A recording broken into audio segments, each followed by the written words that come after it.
bagi kita semua. Anak-anak, perkenalkan nama saya Bu Nia dan Mas Lindri.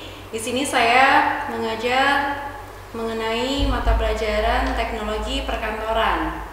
Untuk kali ini saya akan menjelaskan mengenai bab teknik pengetikan atau keyboarding, mengetik 10 jari. Sebelum kita memulai untuk mempelajari pengetikan atau mengetik 10 jari, kita pelajari dahulu beberapa tombol-tombol yang ada pada keyboard. Seperti itu, dan seharusnya nanti kita akan menghafal fungsi-fungsinya dulu dan fungsi tombol lain yang ada pada keyboard. Di sini tombol keyboard itu ada fungsi case, typing case, control case, dan numeric case. Untuk penggunaannya di struktur tombol keyboard, tombol ketik typing case itu adalah salah satu bagian dari keyboard yang berisi huruf dan angka serta tanda baca. Bisa kalian lihat pada keyboardnya. Untuk numeric keypad yang berisi angka dan sangat berfungsi untuk memasukkan data berupa angka dan operasi perhitungan. Di sini berupa angka-angka saja, mulai angka 1 sampai dengan angka 10. Biasanya digunakan pada pengetikan Excel ya untuk angka ini. Lalu tombol fungsi atau function case sebagai perintah khusus yang disertakan pada sistem operasi maupun aplikasi. Lalu ada tombol control atau control case. Tombol ini menyediakan kontrol terhadap kursor dan layar.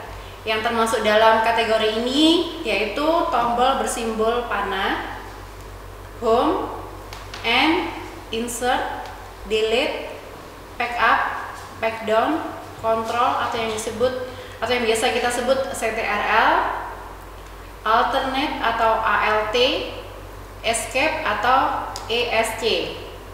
Fungsi pada tombol ALT yaitu misalnya nih ada seperti fungsi F4 atau F4. Di situ misalnya yang berguna untuk shutdown atau menutup Windows program yang sedang aktif. Kalian bisa memencet langsung F4. Seperti itu. Lalu untuk CTRL di sini penggunaannya biasanya dipasangkan dengan tombol yang lain ya, atau dengan huruf. Misalnya untuk CTRL plus C, kita pencet dua-duanya secara bersamaan, yaitu untuk menyalin atau mengcopy suatu ketikan atau suatu kalimat. Lalu untuk CTRL plus V atau Ctrl V itu untuk menyalin dan menempatkan pada area yang kita tentukan atau yang kita sebut biasanya paste. Lalu ESC atau escape, tombol yang sama kegunaannya dengan pilihan cancel, yaitu membatalkan suatu tahap pekerjaan atau kembali ke menu semula. Seperti itu. Untuk sikap duduk, sebelum kita mempelajari atau sebelum kita mempraktekkan pengetikan, kita harus mempelajari bagaimana sikap duduk kita ketika kita mengetik atau melakukan pengetikan 10 jari. Yang pertama yaitu monitor dan kepala satu garis lurus, posisi bahu sejajar atau tegak, posisi keyboard dan mouse sejajar. Usahakan siku berada pada posisi 90 derajat. Seperti itu. Posisi lutut lebih rendah daripada bagian paha. Jadi kaki berada di bawah sejajar dan usahakan serileks dan senyaman mungkin. Telapak kaki sejajar pada pijakan.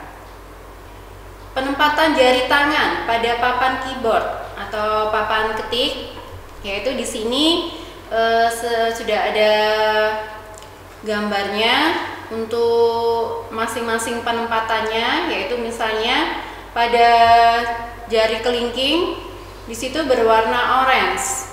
Penempatan untuk hurufnya ada di Z, A, Hi sama angka 1. Untuk jari manis yang berwarna ungu.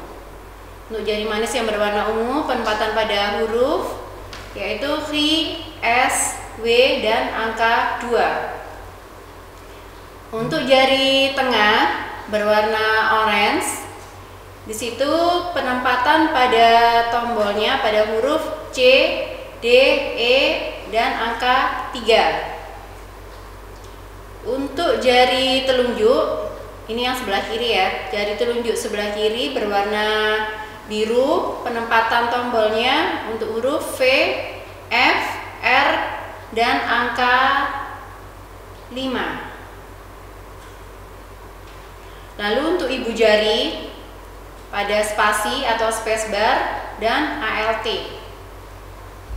Untuk sebelah kanan, tangan sebelah kanan, di sini untuk ibu jari sama seperti yang sebelah kiri tadi, yaitu penempatannya pada spacebar dan tombol ALT berwarna putih.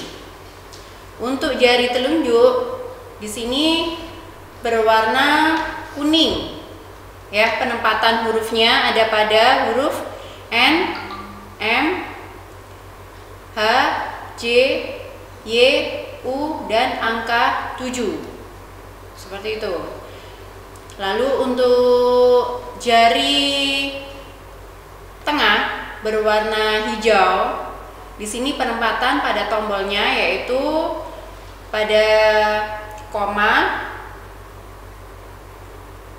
lalu ada huruf K, huruf I. Untuk jari manis berwarna merah muda atau pink, penempatannya pada titik, lalu huruf L, O, dan angka 9. Untuk jari kelingking berwarna ungu, penempatannya pada slash, tanda tanya, titik koma, titik 2, dan huruf P, lalu angka 0.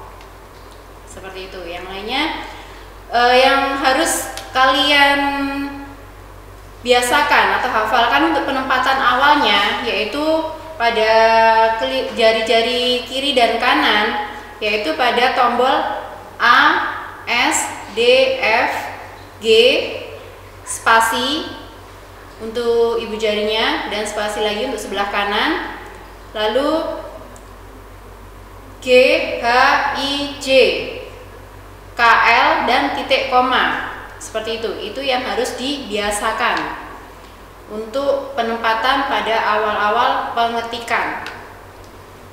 Di sini saya ulangi lagi, ada pembagiannya, pembagian penempatan jari tangan dalam mengetik 10 jari.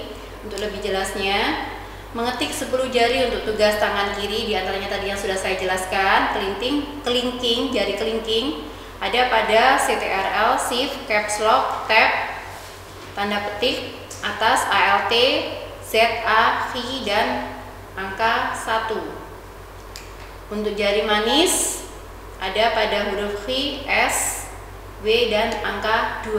Jari tengah C, D, E, dan angka 3. Jari telunjuk yaitu penempatannya pada V, F, R, 4, B, G, T, dan angka 5.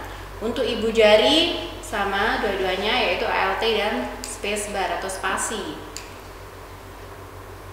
Untuk pembagian tugas mengetik 10 jari yang sebelah kanan, tangan sebelah kanan, yaitu ibu jari spacebar atau spasi sama dengan ALT. Lalu jari telunjuk ada pada huruf N, H, Y, angka 6, M, J, U, dan angka 7. Jari tengah yaitu koma, huruf K, I, dan angka 8. Untuk jari manis titik, L, O, dan angka 9. Untuk kelingking yaitu slash, titik koma, P, 0, shift, tanda petik, kurung buka, tanda penghubung, enter, kurung tutup sama dengan slash backspace. Demikian saya sampaikan dasar-dasar dalam pengetikan keyboard atau mengetik 10 jari. Untuk lebih jelasnya nanti kita bisa mempraktekkan dengan masing-masing keyboard yang kalian miliki untuk sementara ini. Untuk dasar-dasarnya sementara ini kalian harus membiasakan dulu penempatan jari-jari pada A, S, D, F, dan J, K, L, titik, koma untuk jari kiri dan kanan kalian di penempatan huruf masing-masing. Terima kasih atas waktunya. Demikian informasi dan pembelajaran yang saya sampaikan kali ini. Assalamualaikum warahmatullahi wabarakatuh.